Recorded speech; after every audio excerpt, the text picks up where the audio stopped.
starting with the cucumbers here. I'm slicing these up super thin on a mandolin slicer. If you don't have one of these, just use a knife and take your time. Next up, I've got 2 small red onions. I'm going to use the mandolin here as well. Just makes easy work of everything.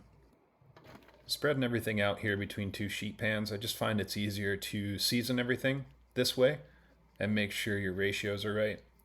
It's really a lot easier to notice if you're heavy on one thing and light on something else if it's spread out this way. Next, I'm going to start on the brine. What I'm doing here is adding the white vinegar to a small saucepan. And with that, I'm going to dump in the sugar as well.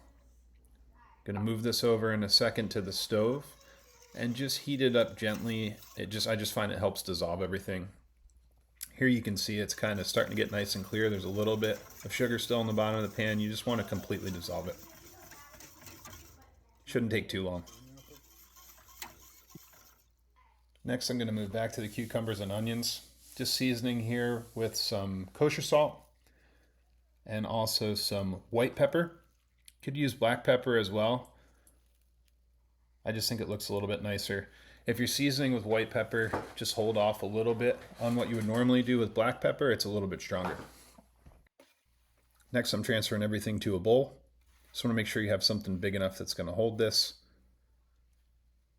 I'm also going to give this one last little toss with my hands just to make sure the salt and pepper is evenly coated as much as possible on the cucumbers and onions. Also going to add in a little bit of dill at this point. If you don't have dill, any soft herb would go well here. Mint would be really nice. Basil, parsley, whatever you like, throw in there. Now I'm going to add in the brine to the cucumbers. I didn't show in the video, but I added some cold water that you find in the recipe in at this point. It's important just to bring the temp of that brine down so it doesn't cook the cucumbers at all. Nice big pour, evenly coat as much as possible, and then we're going to mix these up and get it really evenly coated and distributed. This salad's going to go for about a day in the fridge. I like to do this the day before.